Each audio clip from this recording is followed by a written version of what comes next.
एंडुरी पिठा तो सबु प्रथमाष्टमी हुए सेटा किसी माने बड़ कथा नुह किंतु आज मुझे सहित से एंडुरी पिठा को अलग प्रकार टेस्ट देकी आज आपण सहित शेयर करी जहाँ कि समस्ते घरे पसंद करेंगे आउ नुआ प्रकार टेस्ट जेहेतु समस्ते भल मध्य पाइबे।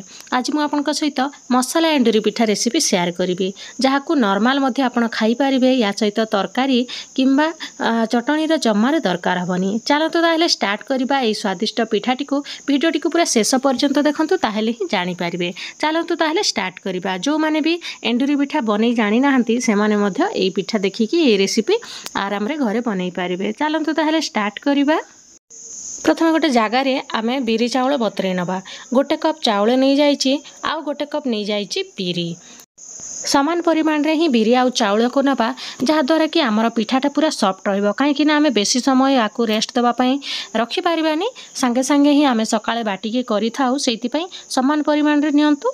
तापरे भलसे मु बतुरे नैछि आउ देखि पारुथिबे बिरी चाउलटा भलसे बतुरी गलानी। याकू 4-5 घंटा पई बतुरी नैथिली जहाँद्वारा कि भलसे बतुरी पारिछि। आपण चाहिले 2 घंटा पई भी बतुरी पारिबे। भलसे ग्राइंड हेले हला। तापरे गोटे ग्राइंडिंग जार नै जिबा आउ जेतिकी धरौछि सेतिकी दबा। आउ याकू पूरा अल्प कम पानी रे ही आमे याकू बाटिबा। बेसी पानी दे देले जेतो आमे पत्र रे याकू रखिबा आमर पूरा बोही जिवो पिठाटा सेति पई पूरा सॉफ्ट करिकी आउ पूरा टाण करिकी बाटिबा। देखि पारुथिबे बिरी बरा पई जेमती आमे बनौ किंबा इडली पई बनौ से भलिया ही करिबा। देखंतु केते मोटा अछि ना हमर आणाटा। चलंतु याकू आमे गोटे जगह को ट्रांसफर करि नबा। एबे आमे गोटे जगह को याकू सबतक बाहर करि नबा आउ बाड़ी हलदी पत्र तोली आनिबा। देखंतु आम अल्प टिके हलदी गछ लगेइछि आउ सिथरे बढ़िया बढ़िया पत्र होइछि। टिके वर्षा हबारु पत्र गुड़ाक टिके एपटे सेपटे हो जाइछि टिके मली बसी जाइछि। याकू भलसे काटी आनिकी सब प्रथमे सफा करि नबा। तापरे मु याकू घंटे पई छाड़ी देइथिली रेस्ट नबा पई।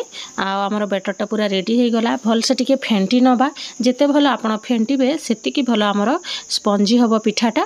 सेति पई मु याकू कम से कम भी 5 मिनिट पई फेंटी नैछि टिके बिरीटा सॉफ्ट हबो। आउ गोटे फ्लोर ही आपण याकू गोलेबे। जो पटे साइज करी गोलौथिबे सेई पटे ही गोलेबे। एपटे सेपटे कले आउ पिठा रे बेसी आउ फेण आसीबनी। सेति पई गोटे साइड रे ही करिवे।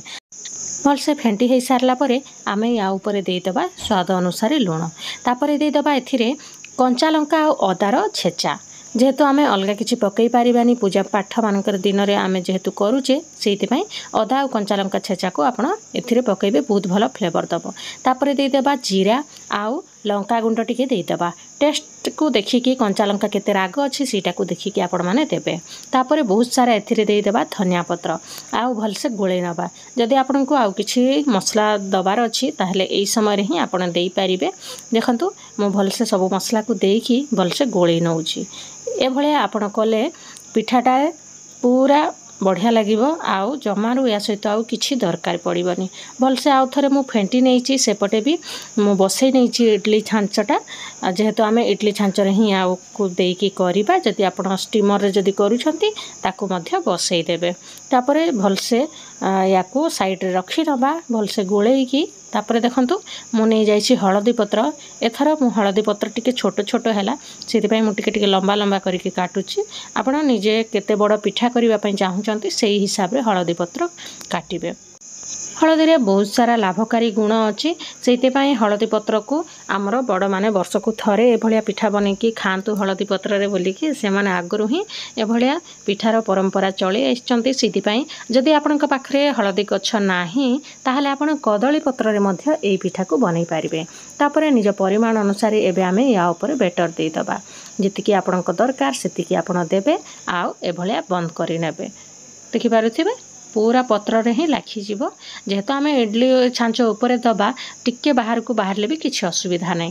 आउ देखिबे केते सुंदर बासना हळदी पत्र रो ए पिठा रे आसीबो। लास्ट को पूरा आपण स्टीम कला बेले ही घर सारा पूरा हळदी पत्र सुंदर महकी आसुथिबो। स्टीम हला बेल को देखंतु ए भली हम सबतक पिठा को गोटे गोटे करिकी लगेकी मु इडली छांच रे रखि नउची। आपण को देखै देबी लास्ट को। आउ देखंतु सबुतक मु करि सारिछि। एबे गोटे गोटे करिकी इडली छांच ऊपर पकई दबा। तापरे आउरी गोटे गोटे छांच देई दबा। सांग माने बहुत सहज ए पिठा वर्ष को थरे निहाती करंतु। मु तो जेतेबेले मो बाड़ी रे हळदी पत्र हे जाए हस्बैंड तापर स्टार्ट कर दियंती हळदी पत्र पिठा तैयारी कर बोलिकी तांको बहुत पसंद ये पिठाटा। देखो स्टीम दे सारे स्टीम पूरा 15 ରୁ 20 मिनिट आपड़ देवे जेहेतु भलसे आम हलदी पत्र देचे भलसे सीझा उचित।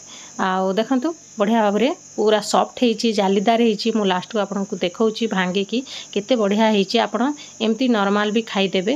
आदि आप या सहित किसी खावाई चाहते टे आलू तरकारी कि आलू चना तरकारी ना चटनी टमाटो चटनी करके खाईपारे बहुत भल लगे। देखो आशा करुँची ये रेसिपी आपण मैंने पसंद करेंगे। Thank you for watching.